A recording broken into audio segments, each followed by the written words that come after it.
ഓഹോ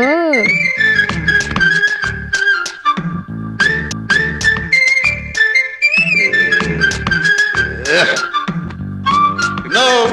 Yes.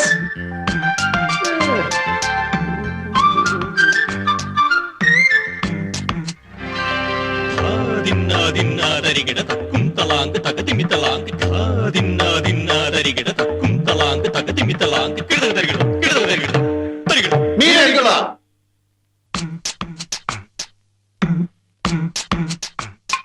Fantastic. നന്നായിട്ടുണ്ട്, വളരെ നന്നായിട്ടുണ്ട്. ആണല്ലോ, അപ്പൊ മീര എന്റെ തന്നെ അല്ല? മീര എന്റേത് മാത്രമാണ്. തമാശ പറയല്ലേ. മീരയെ ആദ്യമായിട്ട് അടുത്ത് കണ്ടപ്പോഴേ എന്റെ മനസ്സിൽ കുറിച്ചിട്ട് കാര്യമായിരുന്നു. മീരയെ ആദ്യമായി അകലെ വെച്ച് കണ്ടപ്പോഴേ എന്റെ മനസ്സിൽ ഉറപ്പിച്ചിട്ടൊരു തീരുമാനമാണ് ഇത്. തമാശ കളകണ്ട. ഞാൻ സീരിയസ് ആയിട്ട് പറയാം. ഞാൻ അതിലും സീരിയസ് ആയിട്ടാ പറയുന്നത്. ചുമ്മാ ഇരിക്കുന്ന കിന്നൽ എന്നെ ദേഷ്യം പിടിപ്പിക്കാൻ പറയുന്നത് എനിക്കറിഞ്ഞു. അല്ല, കരള് പറിച്ചെടുത്ത് തന്നെയാണ് പറയുന്നത്. മീര എനിക്കുള്ളതാണ്. അല്ല, എനിക്കുള്ളതാണ്. ഒന്നും അല്ലെങ്കിൽ ഞാൻ 1.5 വയസ്സിന് മൂത്തല്ലേ. അത് റെക്കോർഡ് പ്രകാരം ശരിക്കുള്ള വയസ്സ് എത്രയാണെന്ന് ഇതൊക്കെ നേരത്തെ തീരുമാനിച്ച കാര്യം. അതെ, നേരത്തെ തീരുമാനിച്ചിട്ടുള്ളതാ. കല്ലൂക്കാടൻ വിശ്വംഭരൻ മുതലാളിക്ക് മീര എന്നൊരു മകളുണ്ടെങ്കിൽ അതെന്റേതാണ്. അഡ്വക്കേറ്റ് ഹരികൃഷ്ണൻ എന്ന് പറയുന്ന ഈ കൃഷ്ണന്റെ. അല്ല, അതിന് ഇട്ടതാണ് ഈ ഉടുപ്പെങ്കിലേ അതങ്ങ് ഊരി വെച്ചാ മതി. കിണ്ണ, ഹരികൃഷ്ണൻ അസോസിയേറ്റ്സിലെ അഡ്വക്കേറ്റ് ഹരികൃഷ്ണൻ എന്ന ഹരി ഞാനാണെങ്കിൽ ഈ ഇവിടെ പൂരാനും പോകുന്നില്ല. കല്ലൂക്കാടന്റെ മോൾ മീരയെ ഒരു കിണ്ണനും കിട്ടാനും പോകുന്നില്ല.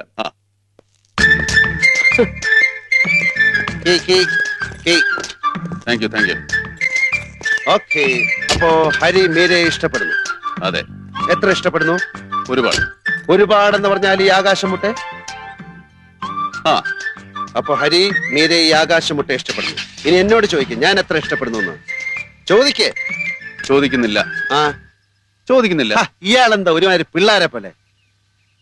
മീര അല്ലാതെ എന്റെ ജീവിതത്തിൽ വേറൊരു പെണ്ണില്ല. എന്റെ ജീവിതത്തിൽ.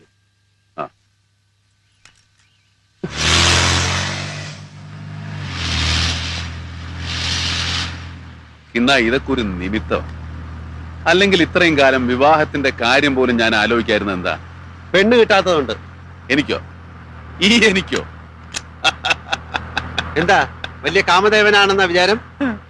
ആ വിടവുള്ള പല്ലും മോണ കാട്ടിയുള്ള ചിരിയും ആനയെ വലിച്ചു കയറ്റാവുന്ന മൂക്കിന്റെ ദ്വാരവും പിന്നെ ത്രികോണം എന്നുള്ള നടപ്പും കണ്ട ഏത് പെണ്ണ് വരുമെന്നാ?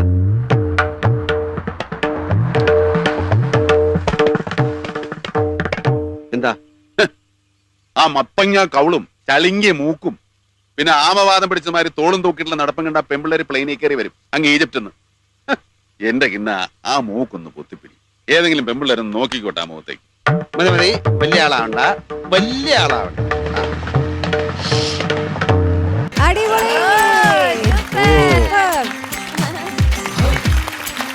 ഹരികൃഷ്ണൻ അടിപൊളി പെർഫോമൻസ് ആയിരുന്നു. വിട്ടിട്ടില്ല. Thank you. ആറ്റിറ്റ്യൂഡ് ഒന്നും വിട്ടിട്ടില്ല കേട്ടോ. അവനെക്കൊണ്ട് പറ്റത്തില്ല. ഇനി വീട്ടിലൊക്കെ പോയി കിടന്ന് ഉറങ്ങുന്നത് മമ്മൂക്കായിട്ടായിരിക്കും. അല്ല മോനെ? അല്ല, എനിക്കൊരു ലാലേട്ടൻ്റെ അടുത്തൊരു ചോദ്യം ചോദിക്കാനുണ്ട്. ഇത് ലാലേട്ടൻ്റെ ഉടുപ്പിനകത്ത് ആരെങ്കിലും നായങ്കരണ പൊടി ഇട്ട് തന്നോ? ചൊറിയായിരുന്നല്ലോ ആദ്യം. അല്ല, എന്തായിരുന്നു അത്? കീ എടുക്കാൻ പറ്റിയില്ല പെട്ടെന്ന്. ഈ നെഞ്ചത്താണ് ഇട്ടിരുന്നത്? പോക്കറ്റില്. പോക്കറ്റ് അതാണോ? ദൈവം, എന്തൊക്കെയായിരുന്നു. പക്ഷെ അസാധ്യമായിരുന്നു കേട്ടോ രണ്ടുപേരും. വെരി ഗുഡ് മകൾ. സൂപ്പർ ആയിരുന്നു. പ്രാക്ടീസ് ചെയ്തിട്ടുണ്ട്. ഈ മമ്മൂക്ക ഇടയ്ക്കിടയ്ക്ക് ഇങ്ങനെ എന്നൊക്കെ ആകും. പക്ഷെ ശബ്ദമൊന്നും വന്നില്ല. പക്ഷെ പോട്ടെ, കുഴപ്പമില്ല. ഞങ്ങളത് കണ്ടില്ലെന്ന് നടിച്ചു. പക്ഷെ മോനെ കൊള്ളാടാ, നല്ല രസമായിട്ട് ചെയ്തു. രണ്ടുപേരും ടൈമിങ് കൊള്ളാം. കറക്റ്റ് ആയിട്ട് പഠിച്ചു വെച്ചിട്ടുണ്ട്. യെസ്, ബദ്രി ഒരു പെർഫോമൻസ് ചെയ്ത് പോയപ്പോഴേക്കും എല്ലാവർക്കും അങ്ങ് ഈഗോ അടിച്ചു. കുഴപ്പമില്ല, നിങ്ങൾ ഇങ്ങനത്തെ പെർഫോമൻസ് ഒക്കെ ആയിട്ട് വാ, ഞങ്ങൾ കാണാം അല്ലേ? പിന്നെ അല്ലാതെ സൂപ്പർ, അടിപൊളി. Abhinav and Nived super.